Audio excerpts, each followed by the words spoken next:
ተቀምጬ አለቀስኩ አለ። ግን ማልቀስ ብቻ መፍትሄ አለው? እንግዲህ የሞቱት ሞተዋል፣ ሄደዋል ወደ ፈጣሪያቸው። እነሱን እግዚአብሔር በመንግስቱ በገነት እንዲያስባቸው መጸለይ ነው የሚሆነው። ከዚያ ውጪ ያንን ምንም ማድረግ አይቻልም። የቀሩ ስራዎች ላይ ግን ተቀምጦ ማልቀስ ብቻ ስራ አይደለም። አንዳንድ ጊዜ ምንድነው ስላሴ አንድም ሶስትም ሰው እንዴት አድርጎ ይረዳው ይላል። ኧረ በቀላሉ የሚረዱት አይደለም። እግዚአብሔር አንተ ተመራምረ ከደረስክበትማ እግዚአብሔር እኮ አንተ ሆንክ እንጂ እሱ አይደለም። እሱ የሚደረስበት አምላክ አይደለም እኮ። በእኛ ጥበብ በእኛ እውቀት የሚደረስበት አምላክ አይደለም። ሌላው ይቅርና በውስጣችን ስላለችቱ ነፍስ ራሱ ምን የምናውቀው ነገር እኮ የለም። እንኳን ስለ እግዚአብሔር ይቅርና የተወሰነ እንድናውቅ እንድንረዳ እንከተለው ዘንድ ስራ ሰርታ ትምህርት ታስተምረናለች ቤተ ክርስቲያን። ከዛ ካለፉ ግን አደጋ ነው። በነገራችን ላይ ቋንቋ መጽሐፍ ቅዱስም የተጻፈው በሰው ቋንቋ ነው። የሰው ቋንቋ ደግሞ እግዚአብሔርነቱን ራሱ ማብራራት አይችልም። ለምሳሌ ከሐኪም ቤት ሄደን የምንወስደውን ኪኒን መድኃኒት እኮ ነው የምንለው። እግዚአብሔርን ደግሞ መድኃኒታችን ኢየሱስ ክርስቶስንም እሱንም መድኃኒት ነው የምንለው። አሁን ይሄ ሁለቱ መድኃኒት እኩል ነው በእውነት? ስሙን ስንጠቀም እኮ ያም መድኃኒት ነው ይሄም መድኃኒት ነው። አሁን ለእግዚአብሔር ሌላ አጣንለት። ይሄ መድኃኒት የምትለውን ቃል ብቻ ነው የምናውቀው። እውነት ለመናገር መድኃኒት ተብሎ ከተገለጠበት ቋንቋ በላይ እግዚአብሔር መድኃኒት ነው። ፍቅር ነው ስንል እኮ እዚሁ እኔና እናንተ እንደምንዋደደው አይነት አይደለም። የእሱ ፍቅር የተለየ ነው። ሌላ ቋንቋ ስላጣንለት በቃኛው በምንጠቀምበት ቋንቋ ፍቅር ነው አሉ። ነገር ግን ፍቅር ነው ብለን ፍቅሩን ከገለጥንበት ቋንቋ በላይ በእውነት እግዚአብሔር ፍቅር ነው። ይህንንም ቃል በሰማው ጊዜ እጅግ የሚያሳዝን ልብን የሚሰብር ይህንን ያዘን ቃል በሰማው ጊዜ ተቀምጬ አለቀስኩ። በሚያስለቅስ በሚያሳዝን ጉዳይ ላይ የማያለቅስ የማያዝን ሰው ጤናማ ያልሆነ ሰው ብቻ። በርካታ የሚያሳዝኑ የምንሰማቸው ነገሮች አሉ። የሚያስለቅሱ በርካታ ነገሮች አሉ። ቀዳሚው ነገር ማዘን ነው። በሐዘን ሐዘናችንን መግለጥ፣ የተሰቀለልንን ጌታ ሁልጊዜ እንድናስታውሰው መስቀሉን በጉልላቷ ላይ ተክላ ቋንቋው አልገባን አለ። ይሄ ብቻ አይደለም። ወደ የቤታችን ስንሄድ ደግሞ ሁልጊዜ በዛ በመስቀል ላይ የተከፈለልን ውድ ዋጋ እንዳይረሳ በውስጣችን ታትሞ እንዲኖር ዘወትር እንድናስበው ደግሞ ቤተ ክርስቲያን አንገታችን ላይ ደግሞ መስቀል አሰረችልን። ጌጥ ነው ከተባለም እኮ መንፈሳዊ ጌጥ ነው። ከዛ ውጭ ለዓለማዊ ጌጥ እኮ አይደለም። ስለዚህ አንገታችን ላይ የምናስረው ሁልጊዜ ውለታው እንድናስብበት ነው። ካህናት መስቀሉን ሲባርኩን ዝም ብሎ ተሳልሞ ዞር ሳይሆን እዚህ መስቀል ላይ በመስቀሉ ላይ ተሰቅሎ ደሙን አፍሶ ነፍሱን ሰጥቶ የተቤዠኝ ያዳነኝ እርሱ ክርስቶስ ነው ብለን ሁልጊዜ እንድናስታውሰው። ያለ ጸጋ የተፈጠረ ሰው የለም። ጸጋችን ግን የተለያየ ነው። አንዱ የመቀደስ ጸጋ አለው። ማህሌቱን የሚያሳምር በዚህ ላይ የተካነ ጸጋ ያለው አለ። በወንጌሉ አገልግሎት የሚያገለግል አለ። የማስተባበር ጸጋ ያለው አለ። የማስታረቅ ጸጋ ያለው አለ። ብቻ ያለ ጸጋ አልተፈጠርንም። ያለ ጸጋችን ጣልቃ ስንገባ ስራዎች ሁሉ ይበላሻሉ። ምሳሌ ማረሻ እርሻ ያርሳል፣ መርፌ ልብስ ትሰፋለች። አሁን መርፌ በጭራሽ እኔ ልብስ መስፋቱ ሰለቸኝ፣ ከዚህ ጀምሮ እኔ ከማንበታች ነኝ፣ ልክ እንደ ማረሻው እኔም መሬት ማረስ አለብኝ ብትል ያው አፈር ውስጥ መቅረቷ ነው። ያለ ጸጋዋ ሄደች ማለት ነው። ማረሻውን ደግሞ እኔ ልብስ መስፋት አለብኝ ብል ልብሱን ሁሉ ቀዳዶ ነው የሚጨርሰው። ያለ ሙያው ገባ ማለት ነው። ሁሉም በተሰጠው ጸጋ ልክ ቢሆን ትልቅ ስራ ይሰራል። በርካታ ዘመናት በቸርነትህ አሳልፈ ስንወድቅ እያነሳህን፣ ስንፍገመገም እየደገፍከን፣ ስናዝን እያጽናናህን፣ ስንቸገር እየረዳህን በብዙ አምላካዊ ጥበብና መለኮታዊ ኃይል ከኛ ጋር ሆነ ረድተህ እቺን ቀን በዓይናችን እንድናያት ስላደረግከን፣ ይህ ብቻም ሳይሆን የነገዋንም ቀን ደግሞ አሻግረን እናያት ዘንድ እድለኞች ስላደረግከን፣ ከሁሉ በላይ አሁን በኃጢአት ካለችው ዓለማችን ለይተህ ሁላችንም በቃልህ እንባረክ ዘንድ ድምፅህን እንሰማ ዘንድ በእቅፍህ በቤትህ ከጥላ በታች ስላሳረፍከን ስለሰበሰብከን ስምህ ለዘላለሙ የተመሰገነ ይሁን። እነሆ እኔም አገልጋዬ ባሪያህ አንተ በመረጥከው በዚህ በሕዝብ ፊት ቆሜ ለሕሙማን ፈውስ፣ ላዘኑ ሰዎች መጽናኛ የሆነውን ቅዱስ ቃልህን እናገር ዘንድ ስለፈቀድክልኝ አመሰግንሃለሁ። በእግዚአብሔር መልካም ፈቃድ የትምህርታችን መነሻ ርዕስ መጽሐፈ ኦሪት ዘጸአት ምዕራፍ 17 ቁጥር 12 ላይ ያለው ይሆናል ማለት ነው። አንዱ በዚህ አንዱ በዚያ ሆነው እጆቹን ይደግፉ ነበር ርዕሳችን ነው።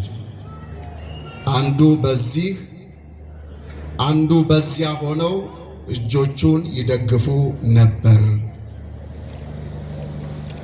እነዚህ አንዱ በዚህ አንዱ በዚያ ሆነው እጆቹን ይደግፉ የነበሩት ሰዎች እነማን ናቸው?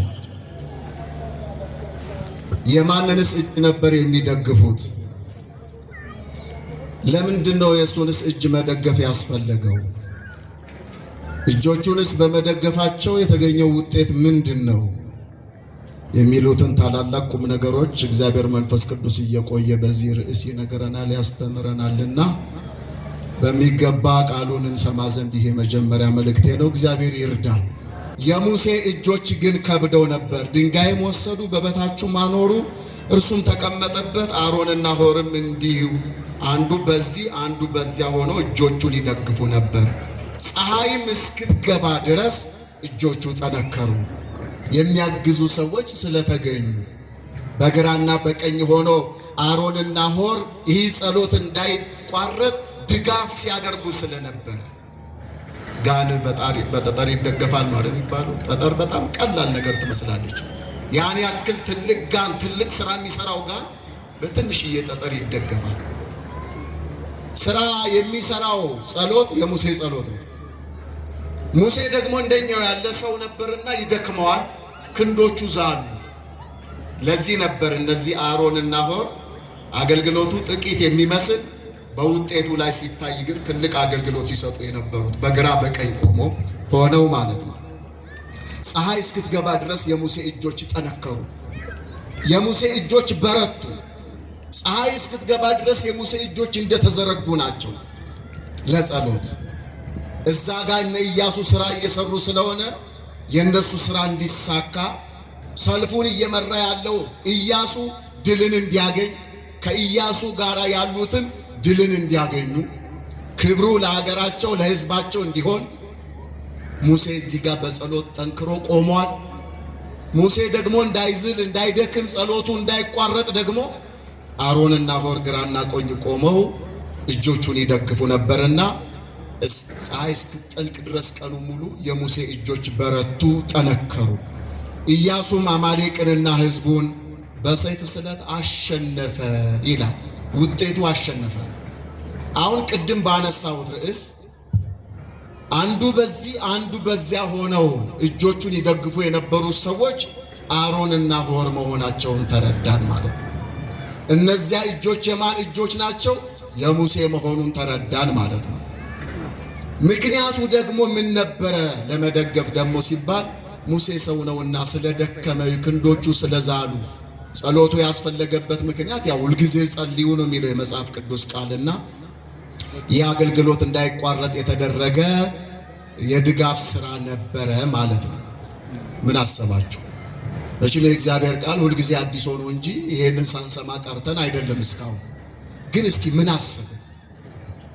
አሁን ማን ነው ይህ ድል እንዲመጣ ስራ የሰራው? ኢያሱ ነው ወይስ ከኢያሱ ጋር ተመልምለው ያሉ ጎልማሶች ጠንካራ ሰዎች በሰልፉ ላይ ያሉ ዋጋ እየከፈሉ ያሉ እነሱ ናቸው? ወይስ ቀኑን ሙሉ እጆቹን ወደ እግዚአብሔር ዘርግቶ እየጸለየ ያለው የሙሴ ጸሎት ወይም ደግሞ ሙሴ ራሱ ነው? አሊያም ደግሞ በግራና በቀኝ ቆመው ሙሴን ሲተባበሩ የነበሩ አሮንና ሆር ናቸው የድሉ ምክንያት? ሁሉም የየራሳቸው ሚና አላቸው። እነ ኢያሱም ከዛ ባይታገሉ የነ ሙሴ ጸሎት ብቻውን እዚህ ጋር ምንም ዋጋ አይኖረው። ሙሴም ደግሞ እዚህ ጋር ቢጸልይ የሱ ጸሎት ብቻውን ዋጋ የለውም። እነ ኢያሱ እዛ ጋር የሚታገሉት ትግል እዚህ ጋር ደግሞ ሙሴ ባይጸልይ ኖሮ ደግሞ የነሱም ትግል ደግሞ ከንቱ ነው፣ ሽንፈት ነው ማለት ነው። ሙሴም ደግሞ ጸሎቱ ይቋረጣል ስለሚደክም ማለት ነው። እሱ እንዳይቋረጥ ደግሞ አሮንና ሆር ግራና ቀኝ ቆሞ ይደግፉ ነበር ነው። ዛሬ በዘመናችን የሚያጨበጭቡ ሰዎች ብዙ ናቸው። ወሬ የሚያወሩ ሰዎች ብዙ ናቸው። ነገር ግን በስራ ላይ የተሰለፉት ጥቂት ሰዎች ሊሆኑ ይችላሉ። እውነቱ የገባቸው ጋን በጠጠር እንደሚደገፈው ሁሉ ለቤተ ክርስቲያን አገልግሎት ድጋፍ የሚሰጡ የአቅማቸውን ያክል የሚያደርጉ ጉልበት ባይኖራቸው፣ ገንዘብ ባይኖራቸው፣ ዕውቀት ባይኖራቸው እንኳን በየዋህነት በቅንነት በፍጹም ልብ ሆነው ወደ ፈጣሪ እየጸለዩ ስራቸውን አስምርላቸው፣ ባርክላቸው እያሉ በጸሎት የሚያግዙ ብዙ ናቸው። እንደነዚህ ያሉትን ሰዎች እግዚአብሔር በምድራችን ላይ ያብዛልን። እስኪ አሜን በሉ። እግዚአብሔር በምድራችን ላይ ያብዛልን። በረከት የሚሆኑ ለችግር መፍትሄ የሚሆኑ በጎደለው በኩል እየቆሙ የሚሞሉ በጨለመው በኩል ቆመው የሚያበሩ በፍጹም ልብ ሆኖ ቅድስት ቤተ ክርስቲያንን የሚያገለግሉ ጸሎት እንዳይቋረጥ፣ ምህላው እንዳይቋረጥ፣ ቅዳሴው እንዳይቋረጥ፣ ማህሌቱ ሰዓታቱ እንዳይቋረጥ፣ የወንጌሉ ትምህርት እንዳይቋረጥ፣ የሰርክ ጸሎቱ እንዳይቋረጥ አስፈላጊውን ድጋፍ በማድረግ እያገለገሉ ያሉ ምእመናን ካህናቱንም እግዚአብሔር አምላክ ይባርክልን። እንደነዚህ ያሉትንም ሰዎች ደግሜ እላለሁ እግዚአብሔር በምድራችን ላይ ያብዛልን። ስለዚህ አሮንና ሆር ትልቅ ስራ ሰሩ። አሁን አሮንና ሆር እነማን ናቸው? እነ ሙሴ እነማን ናቸው? እነ ኢያሱ እነማን ናቸው? ሰልፉ ላይ ያሉ እነዛ ጎልማሶች እነማን ናቸው ስንል እኛው ራሳችን የምንከፋፈለው ስራ ነው። የሁሉ ሰው ያለ ጸጋ የተፈጠረ ሰው የለም። ጸጋችን ግን የተለያየ ነው። አንዱ የመቀደስ ጸጋ አለው። ማህሌቱን የሚያሳምር በዚህ ላይ የተካነ ጸጋ ያለው አለ። በወንጌሉ አገልግሎት የሚያገለግል አለ። የማስተባበር ጸጋ ያለው አለ። የማስታረቅ ጸጋ ያለው አለ። ብቻ ያለ ጸጋ አልተፈጠርንም። ያለ ጸጋችን ጣልቃ ስንገባ ስራዎች ሁሉ ይበላሻሉ። ምሳሌ ማረሻ እርሻ ያርሳል፣ መርፌ ልብስ ትሰፋለች። አሁን መርፌ በጭራሽ እኔ ልብስ መስፋቱ ሰለቸኝ፣ ከዚህ ጀምሮ እኔ ከማን በታች ነኝ፣ ልክ እንደ ማረሻው እኔም መሬት ማረስ አለብኝ ብትል ያው አፈር ውስጥ መቅረቷ ነው። ያለ ጸጋዋ ሄደች ማለት ነው። ማረሻውን ደግሞ እኔ ልብስ መስፋት አለብኝ ብል ልብሱን ሁሉ ቀዳዶ ነው የሚጨርሰው። ያለ ሙያው ገባ ማለት ነው። ሁሉም በተሰጠው ጸጋ ልክ ቢሆን ትልቅ ስራን ይሰራል። አንድ መኪና ከቦታ ወደ ቦታ የምንንቀሳቀስበት ብዙ ማቴሪያሎች አሉት ከውጭ ጀምሮ እስከ ውስጥ ድረስ። ሁሉም የየራሳቸው አገልግሎት አላቸው። ጎማ ከባዱን ዋጋ ከፍሎ ይሽከረከራል፣ በጠጠሩም በጋሬጣውም በሚመቸውም በማይመቸውም መንገድ ላይ የሱ ጸጋው ነው። በቃ በትንሽዬ ጠጠር የምትሰበር ስፖኪዮ የምትባል ደሞ አለች። ጎማ የእሷን አገልግሎት መስጠት አይችልም። እሷ የጎማን አገልግሎት መስጠት አትችልም። ሁሉም የየራሳቸው ጸጋ አላቸውና ሁላችንም ለቤተ ክርስቲያናችን እናስፈልጋለን። የምናስፈልግበት መድረክ ግን የተለያየ ነው። በዚያ በምናስፈልግበት ቦታ ላይ ተሰልፈን ስንገኝ የጋራ ድምር ውጤቱ እጅግ ያማረ ይሆናል፣ ድል ይሆናል ማለት ነው። እና የተወደዳችሁ የእግዚአብሔር ቤተሰቦች እንደ አሮንና እንደ ሆር መሆን ያቃታቸው ለመልካም ሥራ እንቅፋት የነበሩትንም ሰዎች ደግሞ ከመጽሐፍ ቅዱስ ማየቱ ይጠቅማል ብዬ አስባለሁ። እነዚህ መልካሞቹን ነው ያየን። ኢያሱ በታማኝነት እዛ ጋር ሰልፍ እየመራን ይገርማቸዋል። ምንድን ነው ሙሴ ያንን ሲለው ኢያሱ ሙሴ እንዳለው አደረገ ይላል። የእግዚአብሔር ሰዎች እንደተናገሩት ማድረግ ውጤቱ ድል ይሆናል። ሙሴ የእግዚአብሔር ሰው ነው፣ ፍጹም የዋህ ነው። በእግዚአብሔር ፊት የሚቆም ቀና ታማኝም የእግዚአብሔር አገልጋይ ነው። በፈርዖን ቤት ከሚገኘው ሹመት ይልቅ የእግዚአብሔር ከሆኑት ሰዎች ጋር መከራን ለመቀበል በዚህ ልክ ታማኝ ሆኖ የቆመ ታላቅ ሰው ነው ሙሴ። ከእግዚአብሔር ጋር ቃል በቃል ሲነጋገር የነበረ ሰው ነው ሙሴ። ይህ እግዚአብሔር ሰው ኢያሱን መመሪያ ሲሰጠው፣ ኢያሱን ሲመክረው፣ ኢያሱን ይህን ቃል ሲነግረው እሺ ብሎ ተቀበለ። ምን ተጎዳ? በሰልፉ ላይ ድልን ተቀዳጀ እንጂ። የእግዚአብሔር የሆኑትን ሰዎች ቅዱሳኑን ስንሰማ፣ የእግዚአብሔር የሆኑትን ሰዎች አገልጋዮች የእነሱንም ትምህርት ስንሰማ፣ ምክራቸውን ስንሰማ ውጤቱ ያማረ ይሆናል። በአንድ ወቅት ቅዱስ ጳውሎስ ወደ ኢጣሊያ ለእስር ወስደው እየሄዱ ባለበት ሰዓት በመርከብ ላይ ሆኖ በዚህ በሐዋርያት ሥራ ላይ እንደተገለጠው በመርከብ ላይ ሆኖ ሲጓዙ ሊሆን የሚገባውን ነገር ሁሉ ነገራቸው።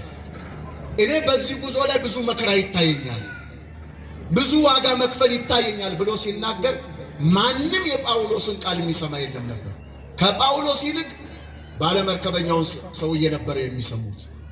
ማንን መስማት እንኳን እንዳለብን ለይተን የማናውቅነን ብዙዎቻችን። ማንም መስማት እንዳለብን ለይተን ካለማወቃችን የተነሳ ልናገኘው የሚገባንን ድል ያጣንም ከቁጥር በላይ ነን። እውነት ለመናገር ወደ መታረጃው በረት፣ ወደ ጨለማው ስፍራ፣ ለሞት ወደ ተሰጠው መንደር፣ ወደ አጋንንታዊ አሰራር እየሄዱ እየነጎዱ ያሉ ሰዎች ብዙ ናቸው። ማንን መስማት እንዳለባቸው ለይተው ካለማወቃቸው የተነሳ ኢያሱ ማንን መስማት እንዳለበት ሙሴ ማን እንደሆነ ስለሚያውቅ እግዚአብሔር ጋር የሚነጋገረው ሙሴ ስለመከረው እሺ ብሎ ተቀበለ። ጎልማሶችን መለመለ፣ ወደ ሰልፍ ወጣ። እኔ ደግሞ የራሴ ድርሻ አለኝ። አንተም በዚህ ሰልፍ አሰልፌ ዝም ብዬ ተቀምጬ የማይ አይደለሁም። ያንን እግዚአብሔር ተአምር ሲሰራበት የነበረውን በትር ይዤ ነገ ጠዋት ወደዛ ወደ ኮረብታው አናት ላይ ወጣለሁ፣ ለጸሎት እቆማለሁ። እናንተ እንድታሸንፉ፣ እናንተ ድል እንድታደርጉ እኔ ደግሞ ለጸሎት እቆማለሁ። ለቃሉ ታማኝ የሆነው ሙሴ አሮንና ሆርን ይዞ በከፍታው ተራራ ላይ ወጣ። የተወደዳችሁ እግዚአብሔር ቤተሰቦች ሁልጊዜ ደስ ይበላችሁ ይላል። ግን ጥያቄ አለ። ሁልጊዜ የሚያስደስት ነገር ኖሮ ነው ወይ? አይደለም። በማያስደስቱ ነገሮች ሁሉ ውስጥ እንኳን የእግዚአብሔር የሆኑ ሰዎች ደስተኞች ናቸው። ለምን? ከእግዚአብሔር በላይ ደስታ የለማ። አጣን ብንል ከእግዚአብሔር በላይ የሆነ ነገር አለ እንዴ? እግዚአብሔርን ያክል ታላቅ አምላክ እኮ አለ። በእምነት ላሉ ሰዎች ምንም ይጡ ማጣታቸው ማጣት አይባልም። ምንም የሌለን ድሆች ስንሆን ብዙዎችን ባለጸጎች እናደርጋለን ያለው ቅዱስ ጳውሎስ እኮ በኪሱ አንዳች ነገር የሌለው ምናልባት ድንኳን እየሰፋ በዛች ራሱን ማንንም ከማንም ምንም የማይፈልግ አገልጋይ ነው። በነገራችን ላይ ቅዱስ ጳውሎስ ድንኳን እየሰፋ ራሱን የሚያስተዳድር እናንተን እንጂ የእናንተን አልፈልግም የሚል የነበረ የወንጌል አገልጋይ ነው። እናንተን ያለው እናንተን ለመንግሥተ ሰማያት ለማዘጋጀት እናንተን እፈልጋለሁ፣ የእናንተ የሆነውን ሀብትና ንብረት ቁሳዊ ነገር ግን የምፈልግ ሰው አይደለሁም ማለት እና ምንም የሌለን ድሆች ስንሆን ብዙዎች ዘላለማዊ ባለጸጎች እናደርጋቸዋለን በመንግሥተ ሰማያት። ልዩ ጸጋ አላቸው የእግዚአብሔር የሆኑ ሰዎች ምንም ባይኖራቸው ማለት ነው። ስለዚህ እግዚአብሔርን ያክል አምላክ እያለው የሰው ልጅ ምንም የለኝም ማለት የለበትም። እናም በማያሳዝኑ ነገሮች ሁሉ ውስጥ እንኳን በእግዚአብሔር ያመነ ሰው ደስተኛ ነው። ልቡ ለጻድቅ እኩል ከመአንበሳ፣ እንደ አንበሳ ያለ ስጋት ያለ ፍርሃት ይኖራል። የጻድቅ ሰው ልብ መተማመኑን በእግዚአብሔር ላይ ስላደረገ በጨለማ ውስጥ የሚያስፈራው ነገር የለም። በሚያስፈራና በሚያስፈራ ነገር መካከል ያለ ፍርሃት ይጓዛል። የእግዚአብሔር የሆነ ሰው፣ በእግዚአብሔር የታመነ ሰው፣ እግዚአብሔርን ረዳቱ፣ ኃይሉ፣ ጋሻው፣ መከታው ያደረገ ሰው በሚያስፈሩ ነገሮች ሁሉ ውስጥ ያለ ፍርሃት ይጓዛል። በጨለማና በጨለማ መካከል በብርሃን ይጓዛል። እግዚአብሔር ብርሃን ይሆነዋል። እስራኤልን አላያችሁ? ሌሊት የሚያበራላቸው የብርሃን አምድ አለ። በሌሎቹ ሰዎች ዘንድ ጨለማ ሲሆን እነሱ ባሉበት ሰፈር ግን ብርሃን ነበር ይላል መጽሐፍ ቅዱስ። በእግዚአብሔር ያመኑ ሰዎች እንደዚህ ናቸው። የሆነ ሆኖ ሁልጊዜ ደስ ይበላችሁ ሲል ሁልጊዜ የሚያስደስት ነገር ኖሮ ሳይሆን በእግዚአብሔር ያመኑ ሰዎች ግን ሁልጊዜም በእግዚአብሔር ደስተኛ መሆናቸውን ማለት ነው። ያው ኢዮብን ታውቁታላችሁ። ያ ሁሉ መከራ ሲበዛበት እንደምን አደርክ ሲባል እግዚአብሔር ይመስገን ነበረ ከአንደበቱ የሚወጣው። በችግር ውስጥ ሆኖ እግዚአብሔር ይመስገን የማይታይ ውስጣዊ ደስታ አለ። ያ ደስታ በእምነት እንጂ በገንዘብ አይገኝም። እናም ሁልጊዜ ደስ ይበላችሁ፣ ሳታቋርጡ ጸልዩ እንደተባለው ጸሎትን ሳያቋርጥ ወደ እግዚአብሔር ሲጸልይ የነበረው ሙሴ መጨረሻ ላይ የጸሎቱ ውጤት ድል ሆነ። ነህምያ የሚባል ሰው ምንድነው የሆነው?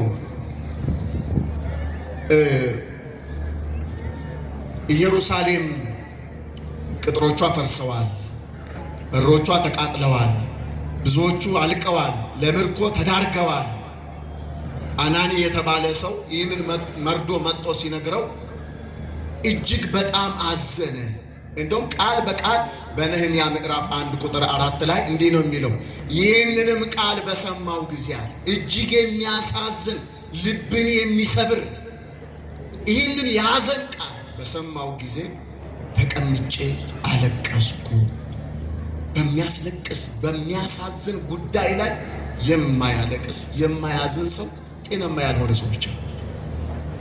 በርካታ የሚያሳዝኑ የምንሰማቸው ነገሮች አሉ። የሚያስለቅሱ በርካታ ነገሮች አሉ። ቀዳሚው ነገር ማዘን ነው። በሐዘን ሐዘናችንን መግለጥ።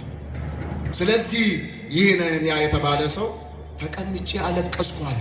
ግን ማልቀስ ብቻ መፍትሄ አለው? እንግዲህ የሞቱት ሞተዋል፣ ሄደዋል ወደ ፈጣሪያቸው። እነሱን እግዚአብሔር በመንግስቱ በገነት እንዲያስባቸው መጸለይ ነው የሚሆነው። ከዚያ ውጪ ያንን ምንም ማድረግ አይቻልም። የቀሩ ስራዎች ላይ ግን ተቀምጦ ማልቀስ ብቻ ስራ አይደለም። ስለዚህ ከነህምያ ብዙ የምንማረው ነገር አለ። ተቀምጬ አለቀስኩ ካለ በኋላ አያሌ ቀንም አዝን ነበረ። ደግሞ ይገርማቸዋል፣ አዘኑ አንድ ቀን ብቻ ከንፈር መጥቶ የሚቀር ሳይሆን አያሌ ቀናት ለበርካታ ጊዜያት ያለቅስ ነበር። በዚህ ጉዳይ በወንድሞቻችን መከራ እናለቅስ ይሆን? እናዝን ይሆን? በወገኖቻችን መከራ እናለቅስ ይሆን? እናዝን ይሆን? በየግላችን ምን እናደርግ ይሆን? ቢያንስ በየግላችን ልናደርግ የሚገባን ብዙ ነገሮች ይኖራሉ። የተወደዳችሁ የእግዚአብሔር ቤተሰቦች ከቃሉ ጋር ናችሁ? ከቃሉ ጋር ናችሁ? እግዚአብሔር ከሁላችን ጋር ይሁን። ስለዚህም ተቀምጬ ያለቀስኩ አያሌ ቀንም አዝን ነበረ። በሰማይ አምላክ ፊት እጾምና እጸልይ ነበረ። ቀጣዩ ደግሞ ይሄ ነው። በሰማይ አምላክ ፊት እጾምና እጸልይ ነበረ። ይጾማል፣ ይጸልያል። ጾምና ጸሎት ምንጊዜም አይቋረጥም። ጾሙም ጸሎቱም በሰማይ አምላክ በእግዚአብሔር ፊት ነው የነበረ። የብዙዎቻችን ጾምና ጸሎት በሰው ፊት እየሆነ ነው። በረከት ያሳጣል። ለዛ ጾመኛ መስለን እንታያለን። ግድ ሰዎች ጾመኛ እንዲሉን እንፈልጋለን። ላደረግነው ነገር ሁሉ ምድር ላይ ነው ዋጋውን እያገኘን ያለን። ከንቱ ውዳሴ፣ የማይጠቅም ነገር፣ ለስጋችንም ለነፍሳችንም በረከትም ድህነትም የማይሆን ነገር። የዚህ ሰው ጸሎት ግን ጸሎቱም ጾሙም በእግዚአብሔር ፊት ነበረ። እናም ይጸልይ ያነባ፣ ወደ እግዚአብሔርም ይጮህ ነበረ። ስለዚሁ ጉዳይ ስለፈረሰው የኢየሩሳሌም ቅጥር፣ ስለተቃጠሉት በሮቿ፣ ስለተመዘበረችቱ ከተማና ሀገር ያለቅስ ነበር፣ ያነባ ነበር። አሁንም ይሄ ብቻ ግን በቂ ነው? ካለቀሰ በኋላ ወደ ፈጣሪ ከጸለየ በኋላ ለሥራ ታጥቆ ተነሳ። አገሬን መገንባት አለብኝ፣ ማነጽ አለብኝ። የፈረሰውን ማነጽ መገንባት አለብኝ። የተቃጠለውንም እንደዛው፣ የተበላሸውን ማስተካከል አለብኝ። የወደቀውን ሁሉ ማንሳት አለብኝ። የቆሸሸውን ማጽዳት አለብኝ አለና ተነሳ። የሚገርመው ታዲያ እሱም ለዚህ መንፈሳዊ አገልግሎት በቀና መንፈስ ሆኖ ከንጉሡ የፈቃድ ደብዳቤ ወስዶ ለሥራ ሲነሳ ጦቢያ፣ ሰንባላት፣ ጌሳ የሚባሉ የመንደር ወሬኞች፣ ሥራ ላይ የሌሉ፣ ሥራ ሲጀመር እንቅፋት የሚሆኑ፣ በጎ ነገር ሲሰራ ለበጎ ነገር ውስጣቸው የማይደሰት፣ ዓይናቸው ደም የሚሆን፣ ጥርሳቸውን የሚያፋጩ የመንደር ወሬኞች እዚሁ በመጽሐፈ ነህምያ ላይ ከምዕራፍ 1 ጀምራችሁ መጨረሻ እስከ መጨረሻ ድረስ አንብቡ። ብዙ ትምህርት አለበት በእውነት በውስጡ። ነህምያ ብዙ መከራ አየ በእነዚህ ሰዎች። ለግድያም ይፈልጉት ነበረ። እንደዚህ ባለ ቦታ ላይ ና እያሉ አይ እኔ እናንተ ዘንድ መጣ ዘንድ እዚህ ያለው ስራ ለምን ይስተጓጎልብኛል? እኔ ስራ ላይ ነኝ አለ። ስራ ላይ ያላችሁ ሰዎች እንደነዚህ ያሉትን የወሬኞችን ድምፅ አትስሙ። ስራ ላይ ነኝ በሉ። ስራ ላይ ነኝ። ስለዚህ ለግድያ እንኳን ይፈልጉ ሰው እየገዙበት ስሙን ጭምር ያጠፉ ነበር። አሁን እውነት ሊሰራ ነው። አሁን እውነት ሊሰራ ነው። ሀገር ሊያፈርስ ነው እንጂ እንዲህ ያለ ማለቱ አሁን ምን ማድረጉ ነው እያሉ በየመንደሩ ሁሉ ስሙን ያብጠለጥሉት ነበር።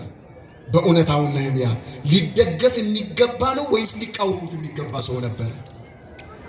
ለወገኖቹ የሚያለቅስ ለወገኖቹ የሚያዝን ልብ ያለው የሚራራ ሰው ፍጹም መንፈሳዊ የሆነ ሰው ነው። ታዲያ የሰዎቹን ጫጫታ ተወና እኛ ባሮቹ ተነስተን እንሰራለን፣ የሰማይ አምላክ ያከናውናል። አዎ የፊኒሺንግ ስራ ሁልጊዜም የእግዚአብሔር ነው፣ የማንም ማለት ነው። እገሌ ተከለ እገሌ ያጠጣ እግዚአብሔር ያሳድጋል ነው አይደል? የማሳደግ ስራ እሱ የእግዚአብሔር ነው። አንዱ ይተክላል፣ አንዱ ያጠጣል። ማሳደግ የእግዚአብሔር እንጂ የማንም አይደለም። ምናልባት አንዱ ይጀምራል፣ አንዱ ያስቀጥላል፣ የሚጨርሰውንም እግዚአብሔር ነው። የፊኒሺንግ ስራ የእግዚአብሔር ነው። እግዚአብሔር ካላደረገ ሰው ምንም ማድረግ አይችልም። እግዚአብሔር ያነጸ ቤተ ከንቶ ጻሙ እለ ያንጹ። እግዚአብሔር ሀገርን ካልሰራ እንዶ ማነው ቤትን ካልሰራ ቤት እንሰራለን የሚሉ ሰዎች ሁሉ በከንቱ ይደክማሉ። አንድም እግዚአብሔር ትዳርን ካላጸና እንዶ ትዳርን እናጸናለን ብሎ የሚለፉት ሁሉ በከንቱ ነው የሚደክሙ። እግዚአብሔር ያዕቀበ ሀገረ ከንቶ ይተግውለ ይሄሉ። እግዚአብሔር ሀገርን ካልጠበቀ እንጠብቃለን የሚሉትም ሰዎች ከንቱ ናቸው ይላል።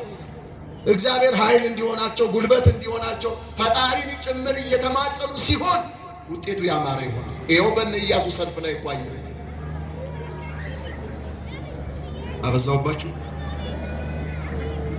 እና ይሄ ስለሆነ ኢያሱ ማነው ነህምያ ወደ ፈጣሪው መጀመሪያ አለቀሰ። ያንን አያሌ ቀን ያደርግ ነበረ።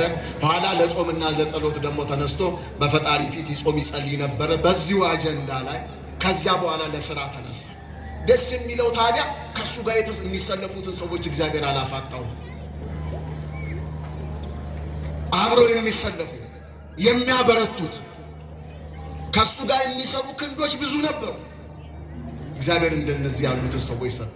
የሰማይ አምላክ ያከናውናል እንዳለው ስራውን ጀመረ፣ በሰላም አጠናቀቀ። እግዚአብሔርን ያስቀደመ ሰው ማንኛውም ካሰበበት ቦታ ላይ ይደርሳል። ከጌታ እንማር። ተጠመቀ። ዕለቱን ሳይውል ሳያድር ለጾምና ለጸሎት ወደ ገዳመ ቆሮንቶስ ሄደ። ወደፊት ሊሰራ ያለበትን ስራ በጾምና በጸሎት ነበር እሱ ራሱ የጀመረው። ይሄ እኮ አርአያ ሲሆነን ነው። ስለዚህ ጸሎት ትልቅ ስራ አለው። የሚቀድመው ጸሎት ነው። ወደ እግዚአብሔር ከጸለይን በኋላ ቀጣዩን ስራ እንደዚህ በደረጃ እንሄድበታለን ማለት ነው። እናም የተወደዳችሁ የእግዚአብሔር ቤተሰቦች እነ ጦቢያ እነ ሰንባላት እነ ጌሳም ወሬያቸው ሁሉ ከንቱ ሆኖ ቀረ። ብርቱ ጥረት ግን አድርገዋል። ከመንግስት ጋር ሊያጋጩት ብዙ ብለው ነበረ። ብዙ ጥረት አድርገው ነበር። እሱ ህጋዊ ፈቃድ አስፈቅዶ ስነ ስርዓት የሚያውቅ ሰው ነው። ህጋዊ መንገድን ተከትሎ ያንን ስራ ሲሰራ ነበረ። አገሩን አነጸ፣ ገነባ፣ ሰራ። እግዚአብሔር ረዳው። በምንሰራው ስራ ሁሉ እግዚአብሔር ሁላችንን ይርዳል። የእሱ ክንድ ከኛ ጋር ከሌለ ደካሞች ነን። የጀመርነውን መጨረስ አንችልም። አሁን በየከተማ ውስጥ ያሉ አንዳንድ ፎቆች ተጀምሮ ብዙ ዓመት የሆናቸው ሁሉ ብር አጠው ይመስላችኋል?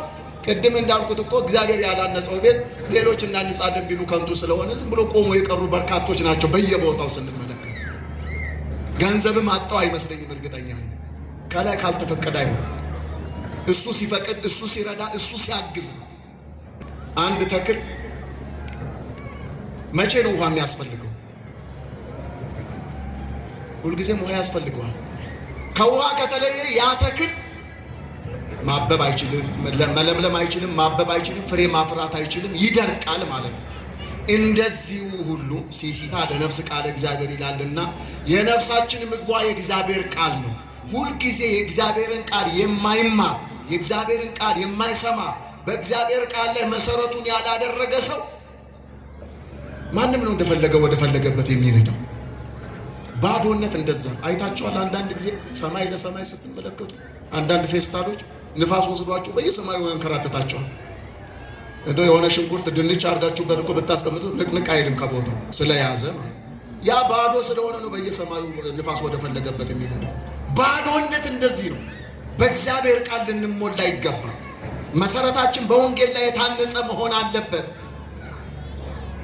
ቤቱን በአለት ላይ የሰራ ሰው ልባም ሰው ልንመስል ይገባል። በአለት ላይ የተሰራ ቤት ንፋስ ቢነፍስበት ጎርፍ ቢመጣ ከቦታው ንቅንቅ አይልም። ጌታ በወንጌል እንዳስተማረ በአሸዋ ላይ በድቡሽ አፈር ላይ የተሰራ ቤት ግን ጎርፍ ሲመጣ አቧራ ነውና ከስር ያለው አሸዋ ነውና ጠርጎት ይዞ ይሄዳል። መሰረት ስለሌለው ነፋስ ደግሞ ሲገፋው ይወድቃል፣ አወዳደቁ ታላቅ ይሆናል ይላል። አሁን ስለ ቤት ስለ ግንባታ መናገር ፈልጎ ነው እሱ አይደለም። በእግዚአብሔር ቃል ያልታነጹ ሰዎችም እንደዚሁ ይወድቃሉ። ትንሽዬ ነፋስ በነፈሰ ጊዜ ወዲያው ይወድቃሉ፣ አወዳደቃቸው መጥፎ ይሆናል። እና መሰረታችን በወንጌል ላይ መሆን አለበት። ትልቁ ልማት ይሄ ነው። ይሄ ልማት ይሄ የወንጌል ልማት በሰው ነፍስ ላይ ነው እየተሰራ ያለ። ወንጌል በሰው ህይወት ላይ ነው። ቤተ ክርስቲያን ትልቁ ስራዋ ትልቁ ብቻ ሳይሆን ዋነኛውና ቀዳሚ ተግባሯ የተሰጣት ሰማያዊ ተልእኮ በምድር ላይ እንድትሰራ የተሰጣት የቤት ስራ እያንዳንዱን ሰው በወንጌል አንጻ ስጋውን ደሙን ወይም ተጠምቀው መጀመሪያ ከዛ ስጋውና ደሙን ተቀብሎ ለመንግስተ ሰማያት እንዲዘጋጁ ይሄና ይሄ ብቻ ነው የቤተ ክርስቲያን ስራ። ሁልጊዜ ህጉን የሚያነብ ቃሉን የሚሰማ በቃሉ የታነጸ ሰው በባህር አጠገብ እንደተተከለ ተክል ነው ይላል። ክረምት በጋ በማንኛውም ጊዜ እንደለመለመ አረንጓዴ እንደሆነ ነው ያለ። ወንዝ ዳር ነው ያለ። ሁልጊዜ ውሃ ያገኛል። ሁልጊዜ ወንጌል የሚሰማ ልቡን ለቃሉ ያስማረከ የእግዚአብሔር ቃል በልቡ ውስጥ ስፍራ በህይወቱ ውስጥ ጊዜና ሰዓት ካገኘ እሱ ነው ትልቁ ነገር። ቅድም አልኳችሁ በወንጌል ያልታነጸ ሰው ማንም ነው እንደፈለገ የሚያልበው፣ ማንም ነው እንደፈለገ ወደ ፈለገበት የሚነዳው። እኛ አስተዋዮች ወንጌል ቤተ ክርስቲያን ከቤተ ክርስቲያናችን በላይ ወንጌል የሚሰብክ የለም። ከቤተ ክርስቲያናችን በላይ ስለ ክርስቶስ የሚናገር የለም። በቃላት ንግግር ብቻ ሳይሆን በዜማ ጭምር አሳምራ ነው ወንጌል የምትሰብክ ቤተ ክርስቲያን።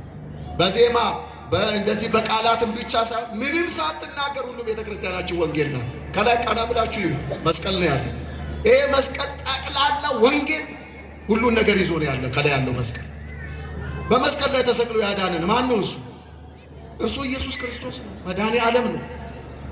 የተሰቀለልንን ጌታ ሁልጊዜ እንድናስታውሰው መስቀሉን በጉልላቷ ላይ ተክላ ቋንቋው አልገባን አለ። ይሄ ብቻ አይደለም። ወደ የቤታችን ስንሄድ ደግሞ ሁልጊዜ በዛ በመስቀል ላይ የተከፈለልን ውድ ዋጋ እንዳይረሳ በውስጣችን ታትሞ እንዲኖር ዘወትር እንድናስበው ደግሞ ቤተ ክርስቲያን አንገታችን ላይ ደግሞ መስቀል አሰረችልን። ጌጥ ነው ከተባለም እኮ መንፈሳዊ ጌጥ ነው። ከዛ ውጭ ለዓለማዊ ጌጥ እኮ አይደለም። ስለዚህ አንገታችን ለምናስረው ሁልጊዜ ውለታው እንድናስብበት ነው። ካህናት መስቀሉን ሲባርኩን ዝም ብሎ ተሳልሞ ዞር ሳይሆን እዚህ መስቀል ላይ በመስቀሉ ላይ ተሰቅሎ ደሙን አፍሶ ነፍሱን ሰጥቶ የተቤዠኝ ያዳነኝ እሱ ክርስቶስ ነው ብለን ሁልጊዜ እንድናስታውሰው። ስለዚህ የተወደዳችሁ የእግዚአብሔር ቤተሰቦች ቤተ ክርስቲያናችን ወንጌልን በቃላት ንግግር ብቻም ሳይሆን በዜማ በሱ ብቻም ሳይሆን ምንም ሳትናገር ሁሉ ሁለመናዋ ወንጌል ነው። እያንዳንዱ ስርዓቷ ወንጌል ነው። ግን ማን ልብ ይበል? ማን ያስተውላል?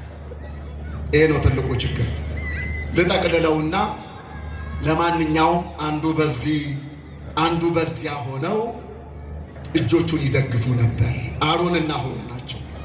እጆቹን ይደግፉ ስለነበረ ውጤቱ አሸናፊነት ሆነ። ውጤቱ ድል ሆነ። በጠላቶቻቸው ፊት ሞገስ አገኙ። በሚያስቸግሩን ነገሮች ላይ እንድንሰለጥን፣ በሚያስቸግረን ነገር ላይ ግርማ ሞገስ እንድናገኝ ጸሎት አስፈላጊ።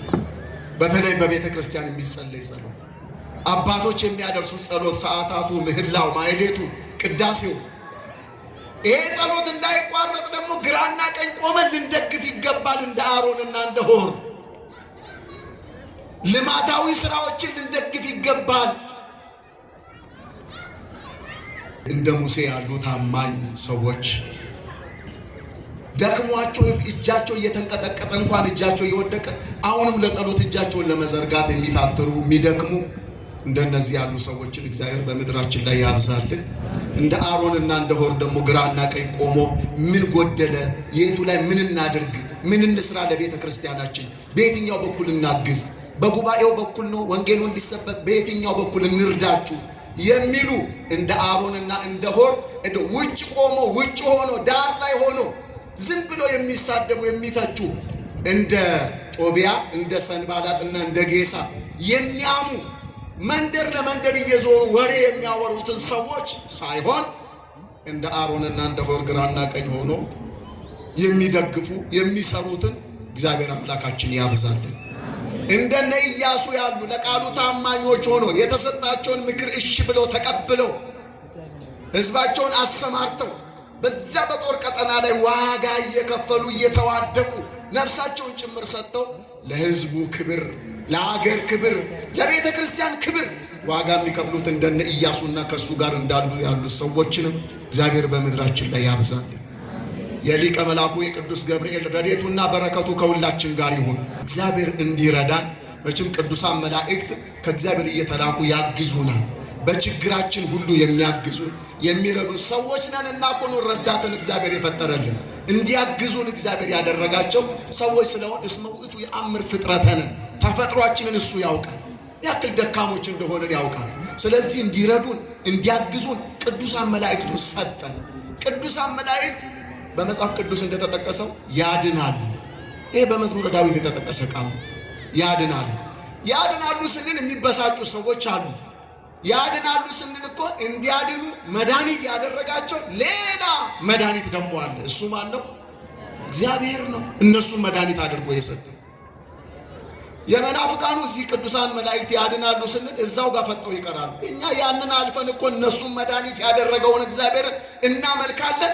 እነሱ ደግሞ እንዲያድኑን ሆኖ ከእኛን እያገለገሉ ያሉ ቅዱሳንን ደግሞ እናከብራቸዋለን፣ እናከብራለንና እናመልካለን። የተቀላቀለባቸው በርካታ ወገኖቻችን አሁንም ወደ ጥፋቱ ስፍራ እየሄዱ ነው። እግዚአብሔር ልባቸውን ይመልስልን።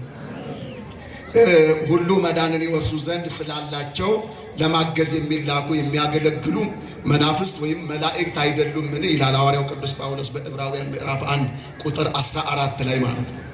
ስለዚህ በስራችን ሁሉ በምንሰራው ልማታዊ ስራ፣ በምንደክምበት ድካም፣ በምናገለግለው አገልግሎት የቅዱሳን መላእክት እርዳታ በእጅጉ ያስፈልገናል። መላእክቱን ልኮ እንዲረዳ ቅዱስ ሚካኤልን፣ ቅዱስ ገብርኤልን፣ ሩፋኤልን ሌሎችንም ቅዱሳን መላእክትን ልኮ እንዲረዳን ጸሎታችን ወደ እግዚአብሔር ቅዱሳን መላእክት እንዲረዱን እኛም ለዚህ ጉዳይ ታማኞች ሆነን ስንገኝ ነው። ወደ ሀገራችን ላይ ቅዱሳን መላእክት የሚረዱ በእግዚአብሔር ስናምን ነው። እግዚአብሔርን በሚፈሩ ሰዎች ዙሪያ ነው ቅዱሳን መላእክት የሚሰፍሩት። እግዚአብሔርን በሚያምኑ ሰዎች ዙሪያ ነው ቅዱሳን መላእክት የሚሰፍሩት፣ የሚረዱት፣ የሚራዱት። ባላመነ እምነት በሌለው ፈጣሪውን በማያውቅ ሰው እግዚአብሔርን ባመኑ ሰዎች ዙሪያ ይሰፍራል፣ ያድናቸዋል፣ ያግዛቸዋል፣ ይረዳቸዋል። ስለዚህ በስራችን ሁሉ ቅዱሳን መላእክት እንዲረዱን እንዲያግዙን መላእክቱን አምላካችን እግዚአብሔር ይልክልን ዘንድ የእሱ መልካም ፍቃድ ይደረግልን። አንድ ቃል ብቻ ልናገር። እዚህ ዳንኤል እንዲህ ይላል በትንቢተ ዳንኤል ምዕራፍ 9 ላይ ከቁጥር 21 ጀምሮ ገናም በጸሎት ስናገር አስቀድሜ በራእይ አይቸው የነበረው ሰው ገብርኤል እነሆ እየበረረ መጣ ይላል። አሁን ልብ በሉ። ገናም በጸሎት ስናገር አለ ዳንኤል። ዳንኤል ምን እያደረገ ነው? መልሱልኛ። እየጸለየ ነው አይደል? ገና በጸሎት መናገር ሲጀምር፣ ገና መጸለይ ሲጀምር፣ ገና ከፈጣሪ ከአምላኬ ጋር መነጋገር ሲጀምር እኮ ነው ለጸሎት ቆሞ ያለ ሰው ስናገር አስቀድሜ በራእይ አይቸው። ደስ የሚለው ዛሬ ብቻ አይደለም፣ ያ ደጋግሞ ሲያይ ነው የኖረ። ይሄ ነቢይ እግዚአብሔር ቅዱስ ዳዊት ማነው? ዳንኤል ማለት ነው። ይህ ዳንኤል በተደጋጋሚ ሲረዳው ነበር። ይሄ መልአክ አብሮት እየመጣ እና አስቀድሜ በራእይ አይቸው የነበረው ሰው ሲል በሰው ተመስሎ መጥቶ ሲረዳው ስለነበረ ነው። ገብርኤል እነሆ እየበረረ መጣ፣ እየፈጠነ መጣ፣ እየተቻኮለ መጣ። ለብዙ ሰዎች አንዳንድ ጊዜ ቅዱሳን መላእክት ለማብራራት ለመናገር እንኳን አንችልም። ለነሱ የተሰጠውን ጸጋ ሁሉ ለነሱ እንኳን የተሰጠውን ጸጋ ማስረዳት እንኳን አንችልም። ቃላት ያጥረናል፣ እንኳንስ ስለ እግዚአብሔር ይቅርና። ስለዚህ እነሆ እየበረረ መጣ። ማነው እየበረረ መጣ የሚለውን ተናግሬ ነው። ቅዱሳን መላእክት እዚህ ጋር አንድ ቦታ ሲኖሩ እንኳ አንድ ቦታ የሉም ይላሉ። አዎ በቦታ ሊወሰኑ ይችላሉ፣ ፍጡራን ናቸውና። ነገር ግን እኔ በእግዚአብሔር ፊት የምቆመው መልአኩ ቅዱስ ገብርኤል ነኝ ይላል። አይደለም? በዚህ በሉቃስ ወንጌል በእግዚአብሔር ፊት የምቆም ገብርኤል ነኝ ብሎ ይናገራል። ስለዚህ ሁልጊዜ በማን ፊት የሚቆም ነው? በእግዚአብሔር ፊት ነው የሚቆም። በጣም ጥሩ ነው። ጥያቄ አለ። እግዚአብሔር የት ነው ያለ ነው ጥያቄ። እግዚአብሔር የት ነው ያለ? እሱ የሌለበት ስፍራ አለ? የለም አይደለ?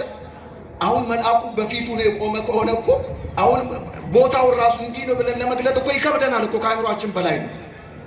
ይህን ያክል ዝም ብሎ መጋጋጥ አስፈላጊ አይደለም። ማመን በቅንነት ነው። የተወሰነ ከተረዳን ሌላውን መመራመሩም አስፈላጊ አይደለም። ተመራመርን ሲሉ ነው ብዙዎቹ የደነቆሩት። በሰውኛ አስተሳሰብ አይደለም ነገሮች የሚታየት ነው። እዚህ ሸንኮራ ዮሐንስ ማለት ጸበሉን አንድ ጊዜ HIV ይፈውሳል፣ ካንሰር ይፈውሳል ምናምን ሲባል ጊዜ ወስደው ላብራቶሪ ያስገቡት አሉ ሊመረምሩት ጸበሉ። አሁን ወዲህ ቢያገላብጡት ቢመረምሩት ማሽናቸው የነሱ ውሃ ነው የሚለው፣ በቃ ሌላ ነገር ውጤት የለውም። አያችሁ ምን ያክል ድንቁርና ውስጥ እንዳለ። እዛ ጸበል ውስጥ እኮ የሚፈውሰው የእግዚአብሔር መንፈስ ነው። እና የእግዚአብሔርን መንፈስ አንተ በሰራው ቁሳዊ መሳሪያ መርምረህ ልታገኝ፣ በእምነት ካልሆነ እኮ በመሳሪያ አይገኝም። እሱ በእምነት ነው የሚገኘው። እና ከመረዳታችን በላይ ነው። እኛ ከምናውቀው ዕውቀት በላይ ነው። እናም ስለዚህ መልአኩ ቅዱስ ገብርኤል እየበረረ መጣ። ፍጥነታቸው እንዲህ በቃላት መግለጥ አይቻልም። መጣ። በማታም መስዋዕት ጊዜ ዳሰሰኝ። ጸሎቱ የሰርክ ጸሎት ነበር። የሰርክ ጸሎት እያደረሰ እያለ መጣ መልአኩ ቅዱስ ገብርኤል። አስተማረኝም ይላል። ንገሩኝ፣ ምን አልኳችሁ? ስለዚህ ቅዱሳን መላእክት ያስተምራሉ። አስተማረኝም፣ ይህ ብቻም አይደለም፣ ተናገረኝም፣ እንዲህም አለ፣ ዳንኤል ሆይ ጥበብንና ማስተዋልን እሰጥህ ዘንድ አሁን መጥቻለሁ። ምንና ምንን? ስለዚህ ጥበብንም ማስተዋልንም ቅዱሳን መላእክት ይሰጣሉ። ከማን በተሰጣቸው ጸጋ? ከእግዚአብሔር በተሰጣቸው ልዩ ጸጋ ጥበብን ለሰው ልጆች ይሰጣሉ። ማስተዋልን ለሰው ልጆች ይሰጣሉ። የሰው ልጅ እንዲረዳ ጥበብን ይሰጣሉ። እንዲህ አድርጎ የሾማቸው እግዚአብሔር ነው። ምን እናድርግ እንግዲህ? ስላደረገ እሱን እናመልካለን። እንደዚህ ጥበብን እንዲያስተምሩ፣ ዕውቀትን እንዲሰጡ፣ ማስተዋልን እንዲሰጡ አድርጎ የፈጠራቸውን ቅዱሳን መላእክቱን ደግሞ እናከብራቸዋለን፣ በረከታቸውን እናገኛለን ማለት ነው። ጥበብና ማስተዋልን እሰጥ ዘንድ አሁን መጥቻለሁ። አንተ እጅግ የተወደድህ ነህና። ምክንያቱም ነው እዚህ ጋር ልነግራችሁ ፈለግኩ። እስቲ ከኔ ጋር በሉ፣ አንተ እጅግ የተወደድህ ነህና። የተወደደ ስለሆነ ነው መልአኩ ቅዱስ ገብርኤል እየረዳው ያለው። ስለዚህ በእግዚአብሔር ፊት የተወደዳችሁ ሁኑ። መልአኩ በስራችሁ ውስጥ እንዲረዳችሁ፣ እንዲያግዛችሁ፣ በድካማችሁ ጊዜ እንዲያግዛችሁ። ቅዱስ ጴጥሮስ ታስሮ በነበረበት ጊዜ እስሮቹ ሁሉ፣ ሰንሰለቱ ሁሉ በራሱ ጊዜ ተፈታ። መልአኩ ለእርዳታ ሲመጣ ሰንሰለት ይፈታል። መልአኩ ለእርዳታ ሲመጣ የተዘጋው በር ራሱ ይከፈታል። ይህ በሐዋርያት ሥራ ላይ የተቀመጠ ነው። እንዲህ የሚያደርገው ደግሞ በመላእክቱ ላይ አድሮ እግዚአብሔር። ብዙዎቹ እዛው ጋር ነው የሚያልፉ፣ የሚቀሩት እኛ አልፈን ወደ ፈጣሪ እንደርሳለን፣ በእነሱ በኩል ማለት ነው። ይገርማል። እግዚአብሔር እንዲያርጎ የፈጠራቸው ቅዱሳን መላእክቱን ብለን እናደንቃለን። የእግዚአብሔርን ታላቅነት፣ ሁሉን ቻይነቱን እናደንቃለን። እና አንተ ታላቅ ሰው የተወደድክ ነህና በልመናህ መጀመሪያ ላይ ትእዛዝ ወጥቷል። ጸሎት መቼ እንደሚሰማ ታውቃላችሁ? ገና መጸለይ ከጀመርንበት ጊዜ ጀምሮ የእግዚአብሔር በረከት ይጀምራል። ግድ የላችሁ፣ በጎ ነገር አስቡ። በጎ ነገር ማሰብ ከጀመርንባት ቅጽበት ጀምሮ የእግዚአብሔር በረከት ይጀምራል። ገና በጸሎት ስትናገር ነው ያለ። በልመና መጀመሪያ ላይ ትእዛዝ ከላይ መጣ አለ። ትእዛዝ ከላይ መጣ ወጥቷል። እኔም እነግርህ ዘንድ መጥቻለሁ። አሁንም ነገሩን መርምር፣ ራእዩንም አስተውል እያለ ብዙ ነገር ይነግረው ጀመር እና ይህንን ነቢዩን ዳንኤልን ሁልጊዜ እየተገለጠለት ሲረዳው የነበረ ይህ መልአክ ነው። ስለዚህ አሁንም መልአኩ ቅዱስ ገብርኤል በዚህ ግቢ የሚሰሩትን መንፈሳዊያን ስራዎች ሁሉ ስትሰሩ ከእናንተ ጋር ሆኖ እንዲረዳችሁ፣ ከሁላችን ጋር ሆኖ እንዲረዳን የእግዚአብሔር አምላካችን ቅዱስ ፈቃዱ ይደረግልን። በረከቱን እግዚአብሔር በሁላችን ላይ ያሳድርብን። ሰሚዎች ብቻ ሳንሆን የሰማነውን ቃሉን ስለ እውነት በሕይወት እንድንኖርበት እግዚአብሔር መንፈስ ቅዱስ ሁላችንን ይርዳል። እንደ አሮንና እንደ ሆር ሁኑ። በቤተ ክርስቲያን ችግር ጊዜ ከችግሯ ጎን ቁሙና መፍትሄ ሁኑ። ችግር የሚናገር መቼ ጠፋን? ችግር የሚያወራ አልጠፋም። መፍትሄ የሚሆን ሰው ነው የጠፋ። አሁን ቤተ ክርስቲያን መፍትሄ ነው የምትፈልገው። በጎደላት ነገር ሁሉ መጥቶ የሚሞላ ነው የሚፈለገው። በጎደለው በኩል ቆሞ የሚሞላ፣ በፈረሰው በኩል ቆሞ የሚያንጽ፣ የሚገነባ፣ የሚሰራ፣ በተበተኑት በኩል ሆኖ የሚሰበስብ፣ ሕይወት የሆነውን የእግዚአብሔርን ቃል የሚያስተምር፣ እንዲህ አድርጎ የሚያገለግል ታማኝ አገልጋይ፣ ፍጹም የሆነ የእግዚአብሔር ታማኝ አገልጋይ ነው የጠፋ። ወሬ የሚያወራማ ሞልቷል። ወሬ በማውራት ምን የሚሰራ ስራ የለም። ስለዚህ ደግሜ እላለሁ እንደነ ኢያሱ ከኢያሱ ጋር እንዳሉት ሰዎች በሰልፉ ስራ ላይ ወጥተው ዋጋ እየከፈሉ ስራ እየሰሩ እየደከሙ ያሉትን ሰዎች እግዚአብሔር ቁጥራቸውን ያብዛልን፣ እነሱንም ይባርክልን። እንደ ኢያሱ በታማኝነት ያንን ሰልፍ፣ ያንን ስራ፣ ያንን በታማኝነት የሚመሩ እንደሱ ያሉ መሪዎችንም እግዚአብሔር ያብዛልን። እንደ ሙሴ ደግሞ በታማኝነት በፍጹም ልብ ሆኖ በንጽህና በቅድስና ወደ ፈጣሪያቸው እየጸለዩ ለችግሮች ሁሉ መፍትሄ የሚሆኑትን እንደነ ሙሴ ያሉትን አባቶችንም እግዚአብሔር ያብዛልን። እስራኤል ተቸገርን ሲሉ ሙሴ መፍትሄ ነበር። መፍትሄው ቀላል ነው፣ በእግዚአብሔር እጅ አለ። እነሱ ሲሸበሩ እዛው በግብፅ ሀገር ውስጥ እዛ ዱባና ሽንኩርት እየጋጥን በብረት በትር አናታችንን እየተቀጠቀጥን በኖርድ ነበር እያሉ ባርነትን ሲመኙ፣ እሱ ግን ፍንክቻ የለው፣ ልቡ በእግዚአብሔር የጸና ነው። ስለዚህ እነሱ ያን ያክል ሲናወጡ እሱ ወደ ተራራ ከፍታ ላይ ይወጣል፣ እጆቹ ወደ ፈጣሪ ይዘረጋል። እጆቹ ወደ ፈጣሪ ተዘርግተው ሳያገኝ የተመለሰበት ጊዜ የለም። ሙሴ ባዶ እጃችሁን ወደ ፈጣሪ ዘርጉ፣ አግኝታችሁ ትመለሳላችሁ። እያለቀሳችሁ ወደ ቤተ ክርስቲያን ነው፣ ሕያው እግዚአብሔርን ነው ብላችሁ እየዘመራችሁ ትመለሳላችሁ። የሳሙኤል እናት ሐና እያለቀሰች መጣች፣ ሳሙኤልን አግኝታ ተመለሰች። ብዙ ሰዎች ከነ ችግራቸው መጡ፣ መፍትሄ አግኝተው ተመለሱ በቤተ ክርስቲያን። እና በፍጹም ልብ ሆነን በእምነት ስንመጣ እግዚአብሔር ለእኛ ታማኝ አምላክ ነው። ግን ልባቸው የዋህ ለሆኑ ሰዎች ቅሩብ እግዚአብሔር ለየዋሃነ ልብ እንደተባለው ልባቸው በየዋህነት በቅንነት ለሚመላለሱ ሰዎች እግዚአብሔር ቅርብ ነው። አያችሁ፣ ነፍሳችን በውስጣችን አለች አይደል? ከሷ በላይ እግዚአብሔር ለኛ ቅርብ ነው። እና ከረገጥንበት ምድር በላይ እግዚአብሔር ልናምነው ይገባል። ሙሉ እምነታችንን በእግዚአብሔር ላይ እናደርግ። ምናልባት ባንክ ላይ ባጠራቀምነው ገንዘብ አይደለም ትምክህታችን ሊሆን የሚገባው፣ በዘመዶቻችን በወገኖቻችን ወይ በዘመድ ብዛትም አይደለም። ምናልባት በጉልበታችን በስልጣናችን ሁሉም ዜሮ ይሆናል የሆነ ቀን። እግዚአብሔር ግን ታላቅ አምላክ ነው። በእግዚአብሔር ብቻ ተደገፉ። በሰው የተደገፋችሁ ሰዎች አንድ ቀን ትወድቃላችሁ። ይደክማሉ እነሱ፣ የእነሱ ክንድ ይዝላል። የማይዝል ብርቱ ክንድ ያለው እሱ እግዚአብሔር ብቻ ነው። ይሄ ክንድ ቢደገፉት የማይዝል ክንድ ነው የእግዚአብሔር ክንድ። ቢንተራሱት የሚመች ምቾት ያለው ክንድ ነው የእግዚአብሔር ክንድ። ሁሉን የሚደግፍ እንኳንስ በሕጉ ለተመሩት እንደ ፈቃዱ እንደ ሐሳቡ ለሚኖሩት ይቅርና ለአመፀኞች ሰዎች እንኳን መደገፊያ የሆነ ክንድ በእውነት ሁልጊዜ እጆቹ የሚሰጡ። ፀሐይ ሲያወጣ ለማን ነው ለይቶ ያወጣ? ለሁሉም እኩል እያወጣ። ዝናብ ሲያዘንብ ለማን ነው ለይቶ ያዘነበ? ለሁሉም እኩል እያዘነበ። ቸርነቱን ተመልከቱ። ሁልጊዜ እግዚአብሔር ይፈልግሃል፣ ይፈልግሻል። የሚፈልገንን እግዚአብሔርን እንፈልገውና እኛም ደግሞ በእቅፉ ውስጥ እንኑር። ከእቅፉ ውጭ ሌላ ምቾት የለምና። ስለዚህ ይህን ለማድረግ እንደነ ዳንኤል ለእግዚአብሔር ታማኞች መሆን አለብን። እንደነ ሙሴ ለእግዚአብሔር ታማኝ አገልጋዮች መሆን አለብን። ችግር የምናወራ ሳይሆን ለችግር መፍትሄ ሆነን መገለጥ ይኖርብናል። ሙሴ ለችግሮች ሁሉ መፍትሄ የሆነ በእግዚአብሔር ፊት ቆሞ መልስ እንደሚያመጣ፣ ተራብን ተጠማን ሲሉ በያዘው በትር ባህር እየከፈለ እያሻገረ፣ ተጠማን ሲሉ እንደ እሳት ከሚያቃጥል አለት ውስጥ ውሃ እያፈለቀ እያጠጣቸው፣ በዚህ ልክ ነው ሙሴ ሲያገለግል የነበረ። ተራብን ሲሉ መና ከሰማይ እየዘነበ። እግዚአብሔር እኮ ይችላል።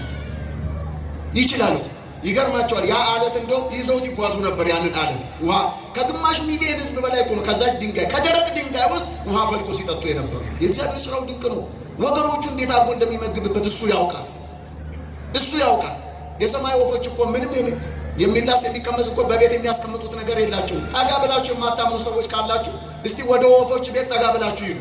በተለይ ወንዝ አካባቢ ላይ ያሉ የወፍ ቤቶች ጋር ብትሄዱ ወፎቹ ይንጫጫሉ፣ ይዘምራሉ፣ ፈጣሪያቸውን ያመሰግናሉ። እንዲሁ ምን አግኝተው ነው ብላችሁ ጠጋ ብላችሁ ብታዩ ቤታቸው ሶፋ የለም፣ ቴሌቪዥን የለም፣ ፍሪጅ የለም፣ ምን የለም። በባዶ ቤት ውስጥ ይዘምራሉ። በባዶ ቤት ውስጥ ቤታቸውን ሲሰሩ ጠላልፎ በልዩ ጥበብ ይሰሩታል ቤቱን። መጨረሻ ላይ በር የለውም። የመዝጊያውን ጉዳይ ለእግዚአብሔር ሰጠውታል። ይህን ያክል ነው እነሱ እምነታቸው በእግዚአብሔር ላይ። የሚበሉትን ደግሞ አያሳጣቸው፣ ሁልጊዜ ይመገባል። ይገርማቸዋል። እኛ እንሰራለን የምንለው እነሱ ከቀመሱት በኋላ ነው የምንበለው። እነሱ ከበሉት በኋላ እግዚአብሔር ይህን ማድረግ ይችላልና ሙሉ እምነታችን በእግዚአብሔር ላይ ሲሆን የምንሰራው ሁሉ ይባረካል ለማለት ነው። በዚህ ላይ ይብቃኝ። ለማንኛውም ደግፉ። በዚህ ቤተ ክርስቲያን እየተሰሩ ያሉትን የተለያዩ ለውጦች አሉ። መላከ ፀሐይን እኔም ከጵጵስና ወደ ጵጵስና ከመምጣቴ በፊት የማውቃቸው ታላቅ ሰው፣ የልማት ሰው፣ የወንጌል ሰው ናቸውና ፍቅር የሆኑ ሰው ናቸው። እኔ ስለ ሰው ከንቱ ውዳሴ ብዙም አይመቸኝም፣ አልፈጠረብኝም። እግዚአብሔር የሚታየኝንና ያየሁትን እውነት ከመናገር አንጻር ነውና እንደዚህ አድርጎ ቦታውን እያሰፉ እያለሙ ድንበሩን በማስከበር ልማታዊ ስራዎችን በመስራት በወንጌል ሕዝቡን በማነቃቃት የሚያገለግሉ እንደዚህ ያሉ አገልጋዮች፣ ታማኝ አገልጋዮችን ከግራ ከቀኝ ሆነ እንደ አሮንና እንደ ሆር ልንደግፍ ይገባል ለማለት ነው። እስከዚህ ሰዓት ከኛ ጋር ሆኖ የመከረን ያስተማረን አምላካችን እግዚአብሔር ስሙ የተመሰገነ ይሁን። በሰማነው ቃሉ 30፣ 60፣ 100 ፍሬ እናፈራ ዘንድ የእሱ መልካም ፍቃድ ይደረግልን። የእግዚአብሔር የአምላካችን ቸርነቱ፣ የእመቤታችን የቅድስት ድንግል ማርያም ምልጃ በረከቷ፣ የቅዱሳን መላእክት ጥበቃ፣ የቅዱሳን አባቶቻችን ጸጋና በረከት ከሁላችን ጋር ይሁን። ወስብሐት ለእግዚአብሔር። ይቆየን።